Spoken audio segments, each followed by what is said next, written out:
When someone says something, you're going to mirror what they said, and then you're going to label the emotion behind what they're saying. And as you do that, you're going to connect with somebody, and that's also going to help you to think creatively, right, outside the box. I want you to teach us what would be the best approach if I've got a group of people in my database who are high net worth clients.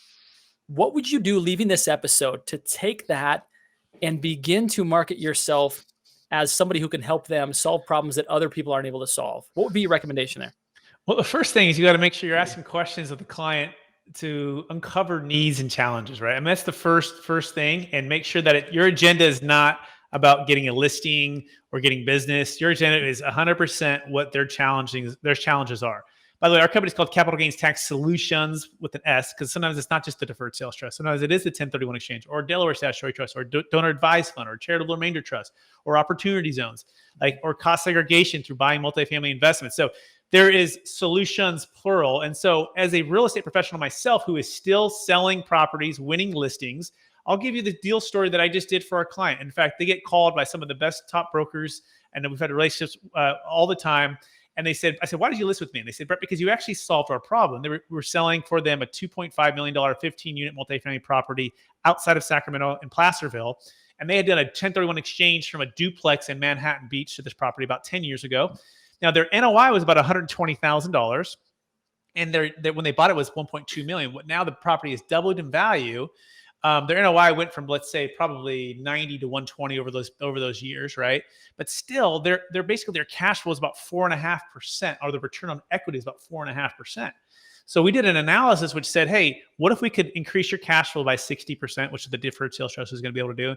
And really, what are you trying to do? And we dug into the situation that, hey, they had 2 twin daughters, okay? They had kids a little bit older in life, and they had built up their nest egg of about, $3, $4, $5, $6 million of wealth. And right now they didn't need any more millions. They needed time and energy. And part of what was happening is they're having to drive 4.5 hours to a property to deal with the city, to deal with rent control, to deal with COVID, deal with fires that are going on. All of these challenges that are taking away from the one thing they can never get back, which is time, especially time with their kids. So once we were able to, kind of connect the dots here and show them that the Deferred Sales Trust, not only are they going to have to trade 15 units for 30 units, right? Because most people go, well, I have 15 problems. I don't want to trade it for 30 problems. You're like, exactly, right? I'd rather not have all of that, time and energy, toilets, trash, and liability. So we really just focus on the client like a laser and what they're trying to solve for, uncover those needs. And part of how you do that is through what's called mirror and labeling, right? When someone says something, you're going to mirror what they said, and then you're going to label the emotion behind what they're saying. And as you do that, you're going to connect with somebody, and that's also going to help you to think creatively, right, outside the box. Now, if you know if 1031 exchange is an option, a Deferred Sales Trust is an option, and as you're mirroring, labeling, and working with people, as well as not having the meeting over the phone, number one. Number two, when you're in the first meeting, determining if a proposal is warranted to solve their problems, determining their motivations, their challenges, their needs, uncovering those things, right, making sure that you're understanding where they're at. And then looking at a proposal as a potential option to sell, and look at what other options they have, and coming back with that as a solution to their problem. So that's kind of a big answer, but it's definitely an art and a science here. And if you have something that unlocks their challenge, guess what? They will list and sell with you. If you don't, they're going to either not sell at all, this is what they were doing for many years. They're like, I'm just not going to sell because I don't have a solution to the 1031 exchange. And until the Deferred Sales Trust showed up, then it was able to unlock what they needed, and we were able to solve the problem. So that's what I would say, Justin.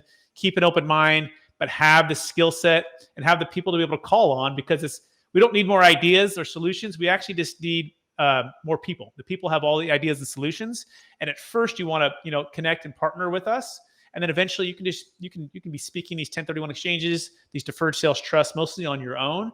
And that's really the goal. So you can come in like this with a skill set that's going to unlock the challenges for your clients.